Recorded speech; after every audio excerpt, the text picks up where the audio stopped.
Buried within these delicate documents lies an incredible story of courage and fortitude. A history hidden for nearly 200 years, discovered among the archives of the St. Louis Civil Courts building. These legal papers give us an amazing insight into St. Louis's lifestyle decades before the Civil War, when keeping slaves was customary. While many of us believe a slave's only path to freedom was to run away or be granted freedom by their owner, these documents tell us something different. Hundreds of brave black men and women defied their owners and put their faith and fates in the law of the land. Taking their owners to court, they were seeking freedom.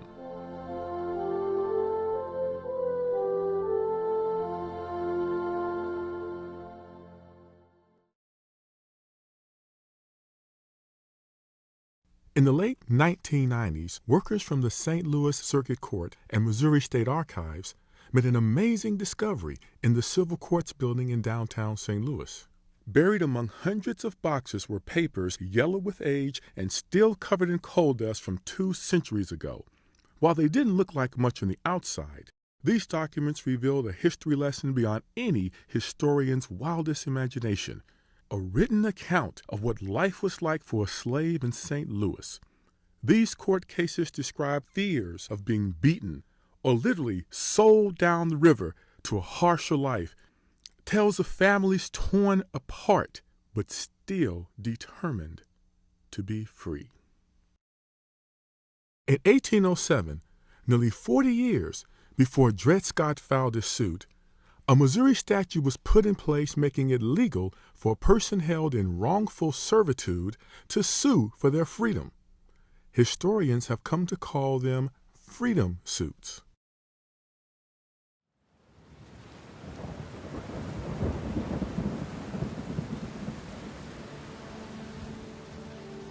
My story begins when my mother, Polly, was captured into slavery.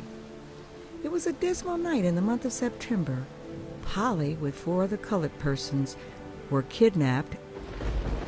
After being securely bound and gagged, were put into a skiff and carried across the Mississippi River to the city of St. Louis. The Negroes were brought out and placed in a line so that the buyers could examine their good points at leisure. Major Barry was immediately attracted by the bright and alert appearance of Polly, and at once negotiated with the trader, paid the price agreed upon, and started for home to present his wife with this flesh and blood commodity which money could so easily procure in our vaunted land of freedom.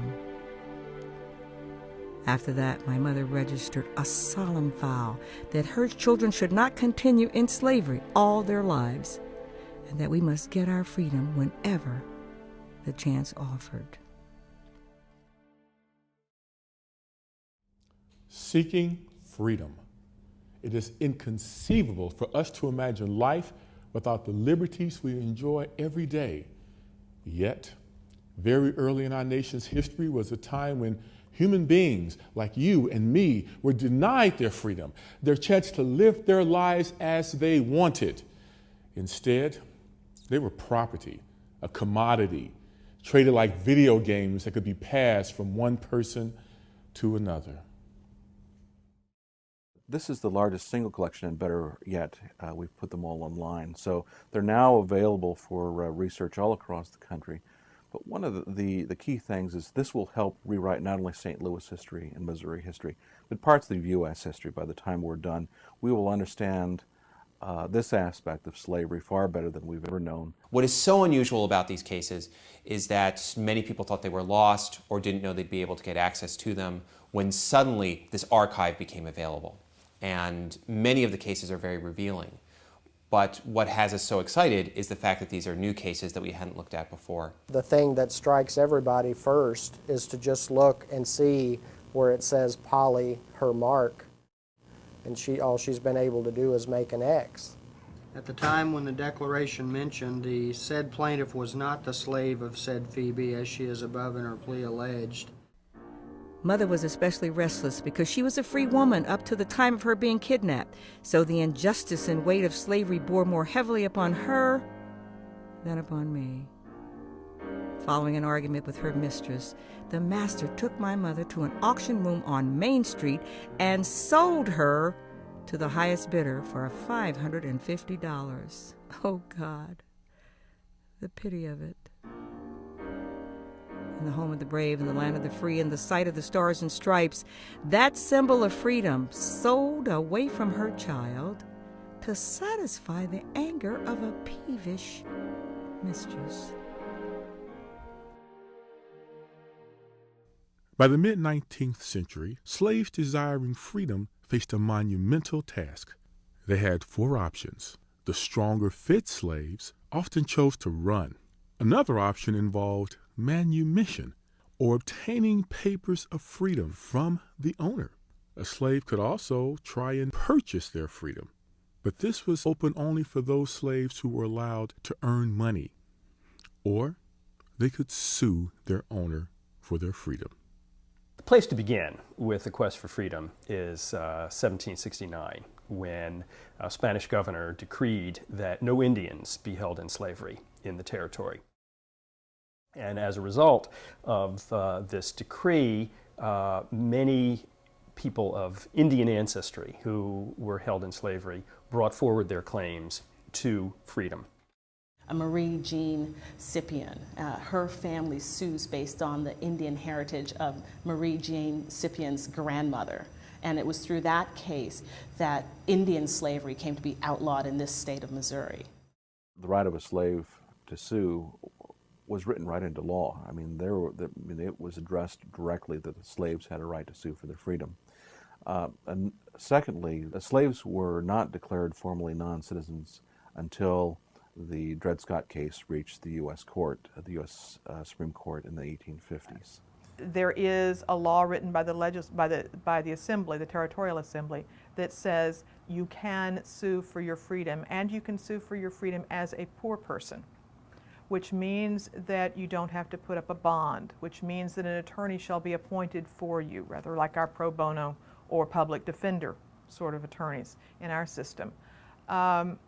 And that law continues in one form or another up through the Civil War. However, at various points it changes.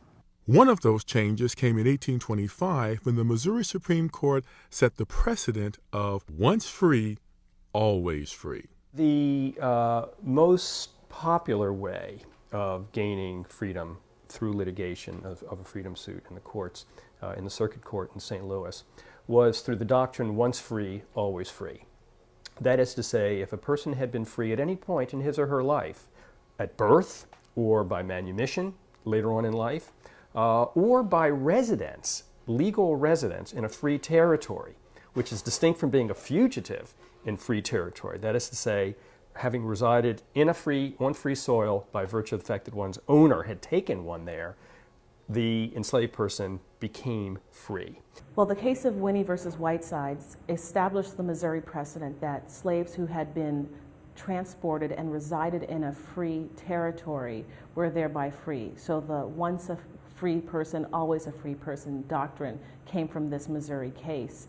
Now, Winnie claimed that because she had been transported by her masters from North Carolina through Illinois, a free state, to Missouri, she was thereby a free person by virtue of her residence for a time in Illinois. So what she did was she sued as a pauper, meaning sued as a poor person. So she was given a state counsel to take her case. And she was ultimately successful based on the sequence of residence rationale. Many people moving west would find open land in Illinois, for example, unclaimed or if claimed, not occupied, and would find themselves there at planting time. People would set up camp, raise a cash crop for a year using the African-American labor they had brought with them, sell it, raise the capital, and then move west.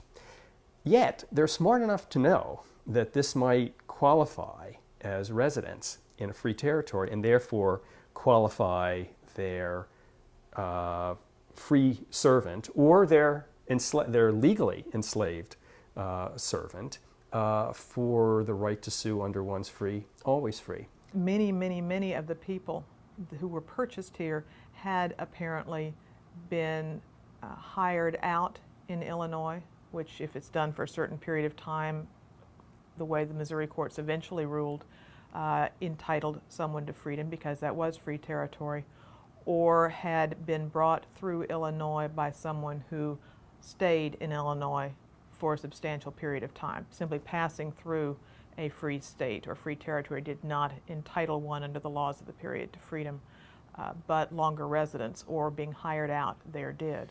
When slaves became free, their living children did not automatically become free. And so there are many cases in which former slaves would then have to sue their masters to secure the freedom of their children. Any children they had after they became free, however, would be born free. And I think that's the way to understand it. You're either born free or you're born enslaved. My mother returned to the house to get her few belongings and, straining me to her breast, begged me to be a good girl, that she was going to run away and would buy me as soon as she could. When I heard that she had actually made her escape 3 weeks after, my heart gave an exulted throb and cried, "God is good."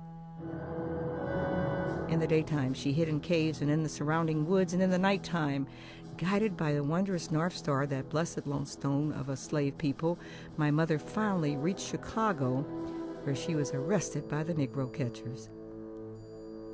Fearing that Mr. Cox would wreak his vengeance upon me, my mother finally gave herself up to her captors and returned to St. Louis. Even in the early 1800s, St. Louis was an urban setting.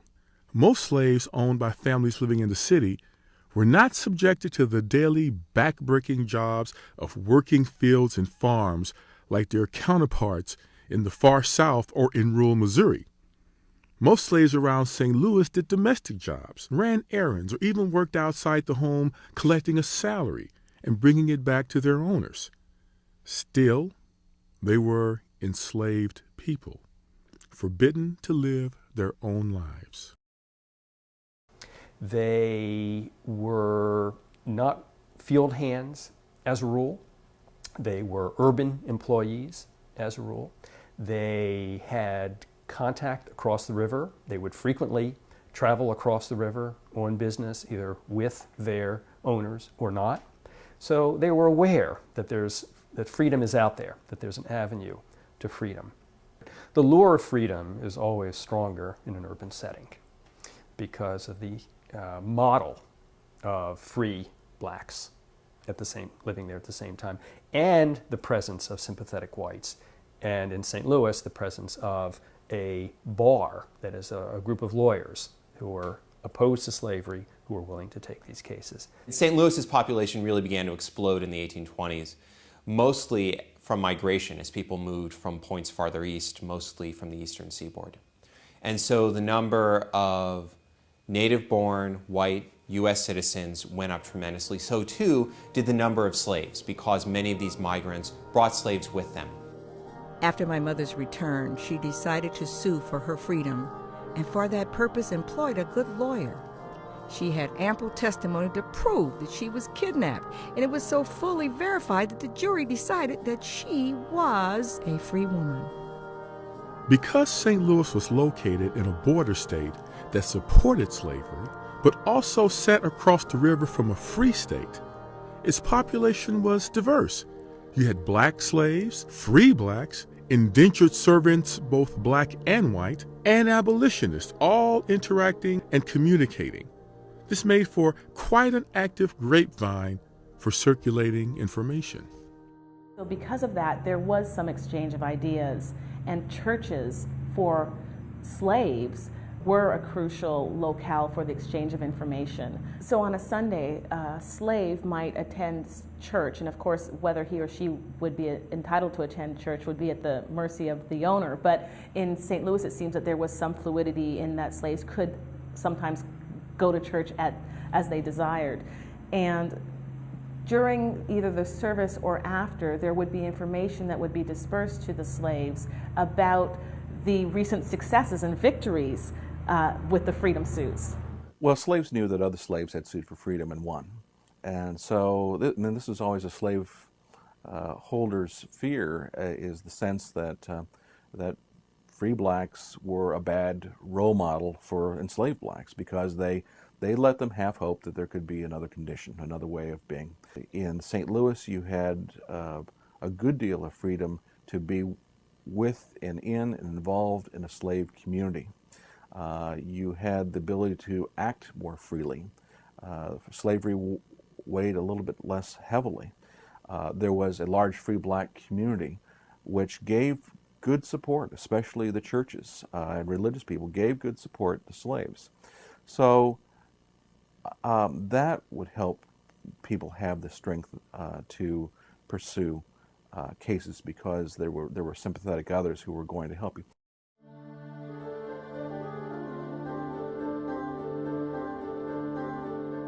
In the meanwhile, Miss Martha Berry had married Mr. Mitchell and taken me to live with her. My mother's lawyer had told her to caution me never to go out of the city if, at any time, the white people wanted me to go. I was not surprised to be ordered by Mr. Mitchell to pack up my clothes and get ready to go down the river, for I was to be sold that morning. "Can I go see my mother first?" I asked. "No," he replied, not very gently. "There is no time for that. You can see her when you come back." How I did hate him. To hear him talk as if I were going to take a pleasure trip, when he knew that if he sold me south, I would never see my dear mother again. I ran lightly down the stairs out of the front door to the street, and with fleet foot I skimmed the road which led to my mother's door, and, reaching it, stood trembling in every limb with terror and fatigue. On the morning of the 8th of September, 1842, my mother sued Mr. D.D. Mitchell for the possession of her child, Lucy Ann Berry. My mother, accompanied by the sheriff, took me from my hiding place and conveyed me to the jail. Of the more than 300 freedom suits found, about 2/3 of the plaintiffs were women. One reason for that is freedom followed the mother. If she could win her freedom, then her children were also free. The stakes were high, and the process was not easy. Taking your owner to court could be a life-threatening decision. If the master found out, or jurors ruled against you and your case was lost, it meant the possibility of having to go back to your owner, and most likely a life of misery or death. But while losing was worse, winning didn't even guarantee freedom. You could face some pretty severe consequences. Probably the worst consequences were being sold. That means that your family could be broken up. You could be sold downriver further south, but that was often the punishment for slaves who were not considered or considered to be bad or unruly or discontent. So you face the separation from your family. You are challenging the person who has lots of control, near absolute control over your behavior and your life. If your owner challenged this, you would be treated harshly, violently during the period of litigation. You might be sold into slavery before the case could get to court. St. Louis was a very, very busy slave market. Although the relative size of the slave population in St. Louis was rather small, it was a very, very busy trafficking point for the slave trade. The benefits of freedom certainly might justify the risk. The strange thing is that even if a slave gets the judgment of liberation, which just sounds so wonderful, they're starting all over again. And they led real lives and wanted to lead better real lives, and I would expect hook back up with what family members they knew about, and get started trying to live the life that they would have just as a normal person anywhere. The practical difficulties of suing for freedom were not insubstantial. Lucy Delaney, for example, spent almost a year and a half, 16, 17 months, in jail under terrible circumstances and conditions, awaiting trial. And the reason she was in jail was not just to keep her from running away, because obviously she was hoping that she wouldn't have to, but to protect her from retribution by her owner. And sometimes they do provide more than the legalese to say I was beaten or, held underwater or whatever it was to force them into submission, and then taken from their original county or their state and brought to Missouri or to St. Louis. So it gives you that kind of detail. The judge read the law to Mr. Mitchell, which stated that if Mr. Mitchell took me back to his house, he must give bond and security to the amount of $2,000, and furthermore, I should not be taken out of the state of Missouri until I had a chance to prove my freedom. Mr. Mitchell gave bond accordingly and then demanded that I should be put in jail because he retorted her mother or some of her crew might run her off just to make me pay the $2,000. I was put in a cell under lock and key and there remained for 17 long and dreary months. My only crime was seeking for that freedom which was my birthright. It was not uncommon for owners who were prominent St. Louisans to drag these suits out for months, sometimes years. We find names like Choteau, Papin, and Cabinet listed as the defendants in these cases. These St. Louis families had enough money to pay their attorneys to delay the cases because they didn't want to lose their property. While slaves could sue their masters, it was illegal for them to testify on their own behalf. Their fate was left in the hands of white witnesses, white attorneys, judges, and all-white juries who most likely owned slaves themselves. After advice by competent persons, Mother went to Judge Edward Bates and begged him to plead the case. And, after fully considering the proofs and learning that my mother was a poor woman, he consented to undertake the case and make his charges only sufficient to cover his expenses. There are two options for a slave that wants to petition for freedom in terms of advocacy. The first option is to, frankly, try and hire an attorney, to retain an attorney. This is obviously costly and would require financial wherewithal, or at least the support of an abolitionist or some free blacks or someone that's willing to help you bring that case through a private attorney. The way, however, that most slaves were able to petition for their freedom was to sue as paupers. So by suing as poor people, as paupers, they were then provided with a state counsel, akin to our public defender system now, which is quite remarkable. So the fact that the statute provided for the assignment of counsel is a significant factor that at least helped level the playing field. But in evidentiary terms, the playing field was not at all level because the burden of proof lay with the petitioner, and a slave could not testify in court. Indeed, a slave could not, even a free black could not testify in these cases. So you had to depend on white witnesses to bring forward evidence of your freedom. And one of the things, looking at the freedom suits and looking particularly at the attorneys involved, which is one of the things I've been doing, that is really striking is the extent to which many of the attorneys, even those who took the plaintiff's side, that is the freedom seeker's side in freedom suits, were themselves owners of other people. Attorneys used this time to show off their legal skills in the courtroom and to speak out against illegal slavery so that legalized slavery, which many of these attorneys took part in, would not be threatened. They were the 19th century equivalent of ambulance chasers. They knew they couldn't ask very much from their clients. It was, in some states, a rather disreputable form of law to practice because you're undermining the slave system. And since lawyers almost always had to be white, you are representing African Americans against other whites, which seemed anything from crazy to downright treasonous. But there were lawyers who specialized in this. And what is very striking is that in Missouri, and in St. Louis in particular, these included some rather prominent lawyers. Now, these were not abolitionists in every case. These were not people who were committed to ending slavery, although in some cases they were. So you found lawyers who were slaveholders suing. You found lawyers who were hostile to slaves, suing for slaves' freedom, helping them anyway.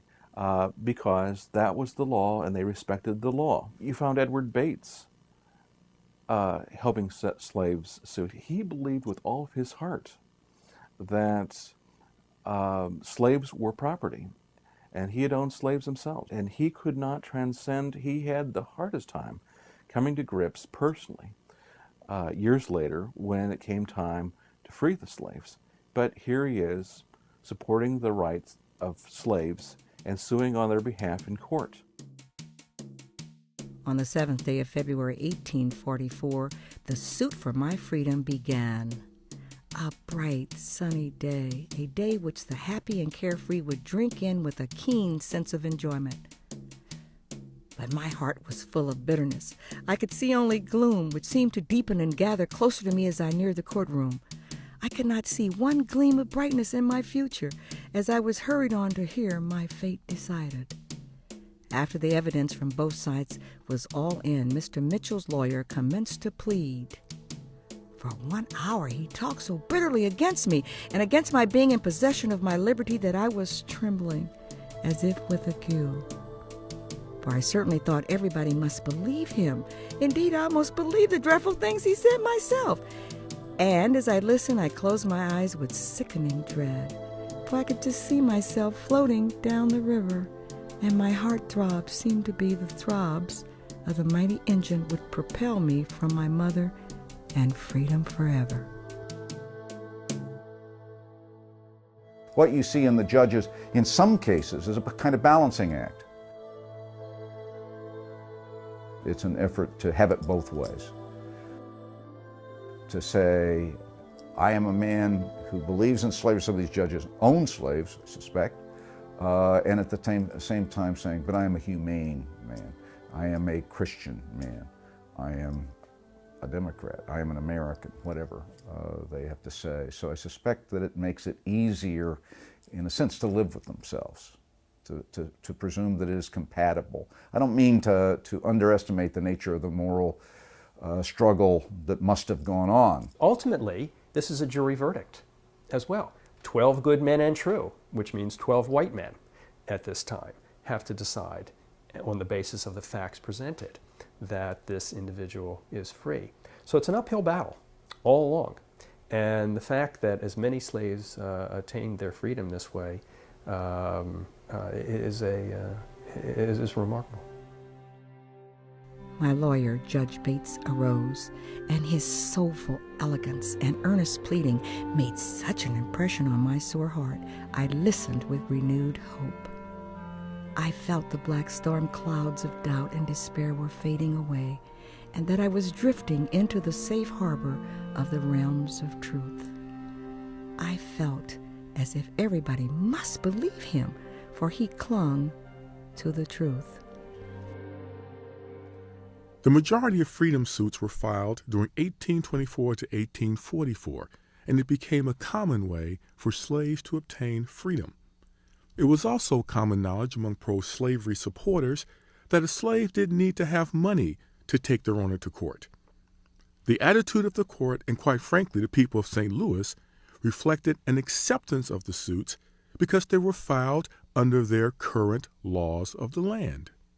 Petitioning for freedom, bringing a freedom suit, was a bold move because it required the wherewithal in terms of stamina and commitment and the lack of fear to pursue one's freedom. It would be easier to, frankly, abide by the status quo and deal with one's family in that situation and sort of resolve to the bondage situation. But these slaves who were going to court to petition for their freedom were really taking great risks, not the least of which is putting faith in a legal system that itself has legalized the very institution from which they're seeking liberation. The court was also the chief administrative agency in St. Louis at this time. This is before there's a large city government. It's before there are county councils, city councils, before there's a regular police force.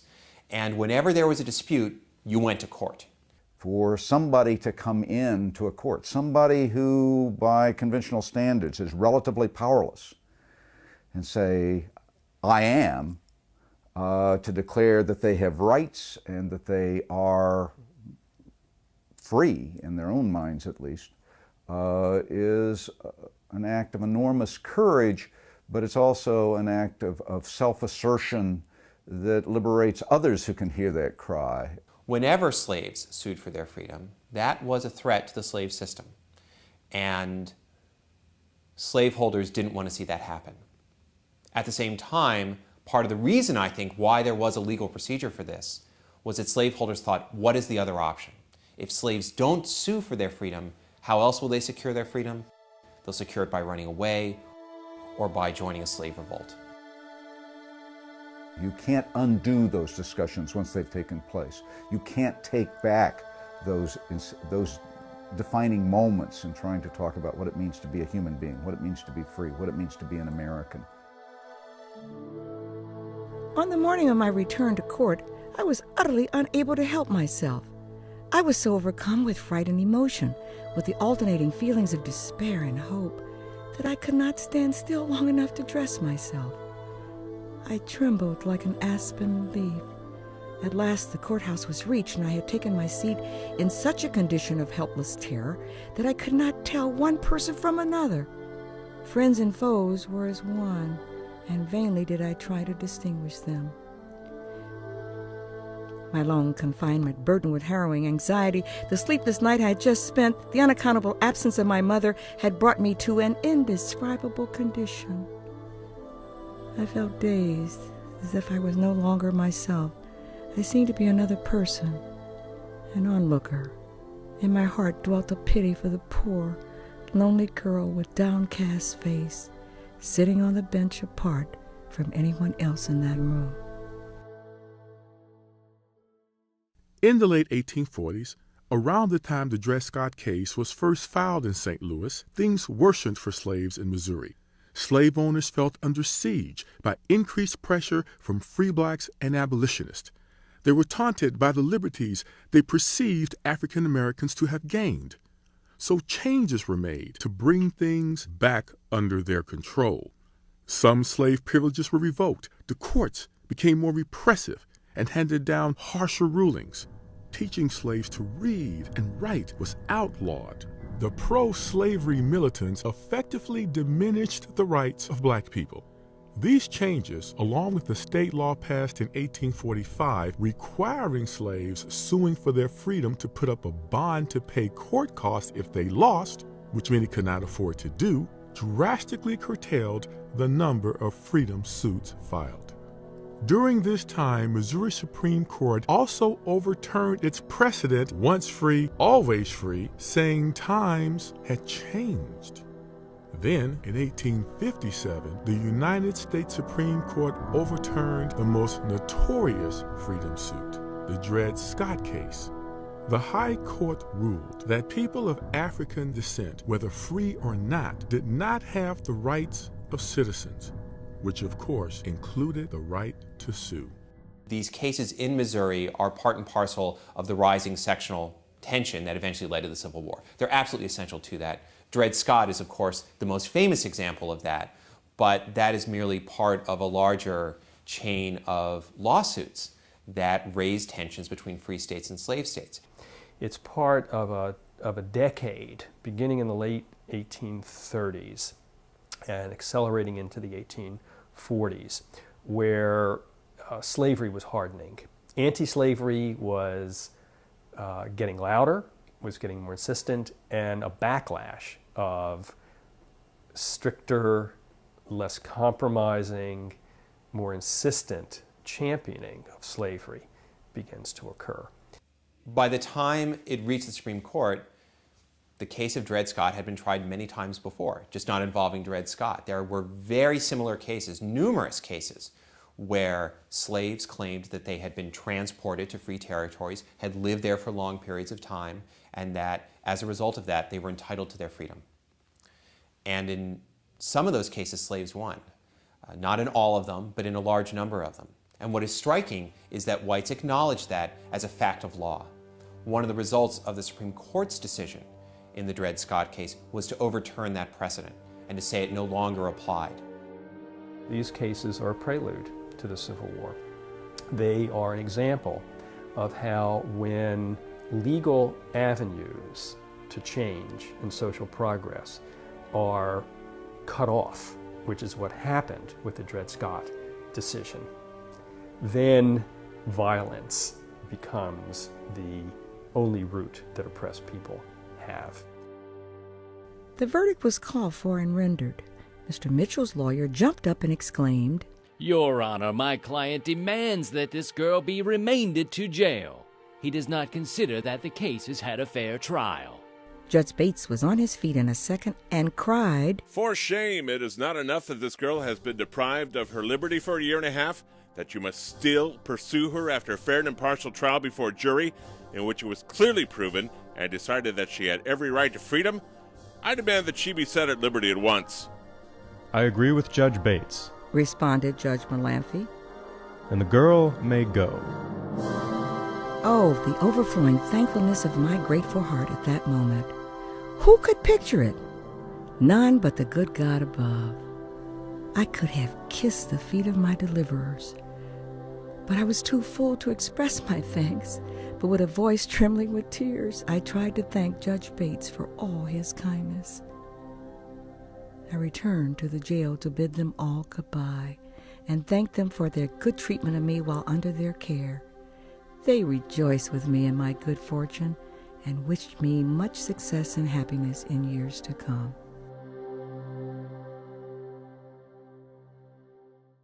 These court cases changed lives and changed the course of our nation's history. There are decades of information buried in these long-forgotten documents.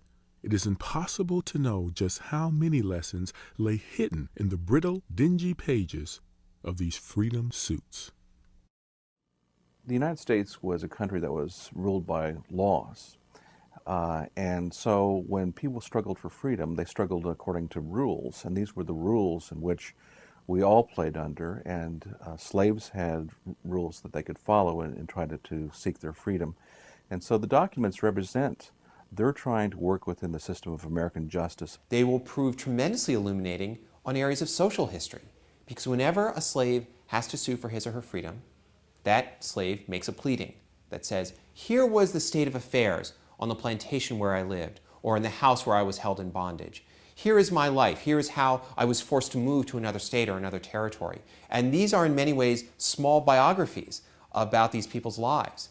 I think we can learn from reading these cases about the indelible spirit of people that are seeking freedom. I think the risks that these people took, that these slaves took, was huge, and I don't think we can fully comprehend what was at stake unless we really put ourselves in their shoes. I think it's easy to read these decisions and say, oh sure, that makes sense. If you can't escape and if you're not manumitted, sue for your freedom. But that's not an easy decision to make when your future and the future of your family rests in hands that have traditionally and historically been antagonistic. For the people who were involved in these freedom suits, imagine how it would look to them. We're talking now about all the legal manipulations and the system and this law and that law and how it compares with this. And the people that were involved in this, their summation of it would be, am I going to be free or not?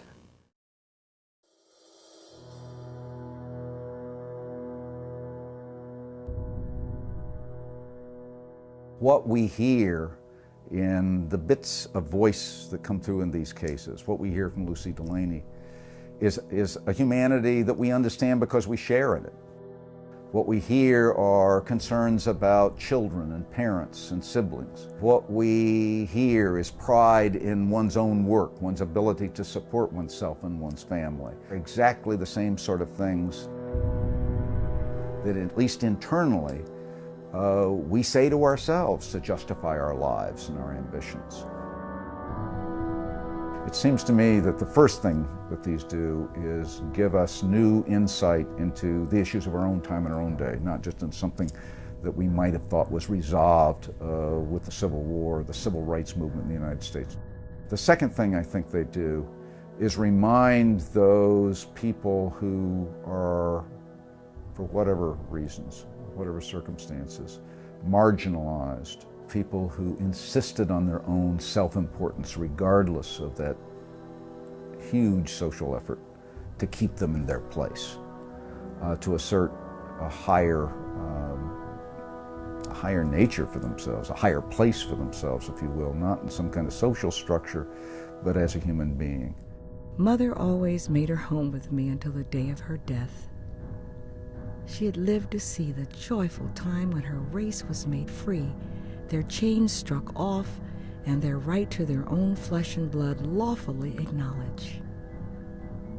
As this is a world of varied interests and many events, although we are each but atoms, it must be remembered that we assist in making the grand total of all history.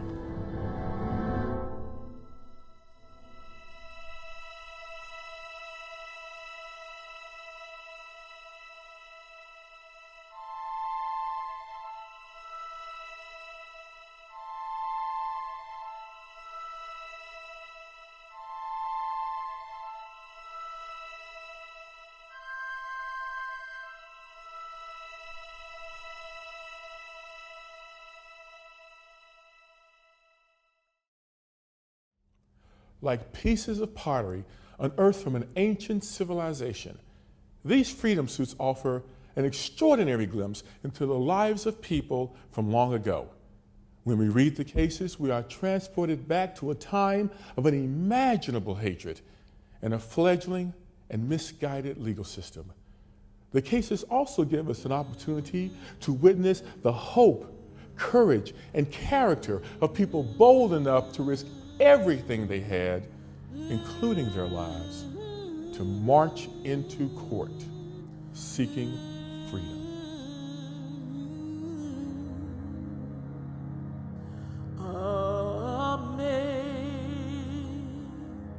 Amazing grace,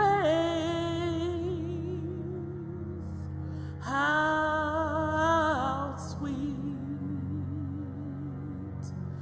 the sound that saved a wretch like me.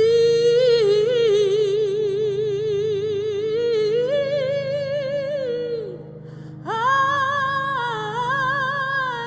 once was lost, but now I'm found. Was blind, but now I see. Oh yeah, now I see. No longer blind, now I see.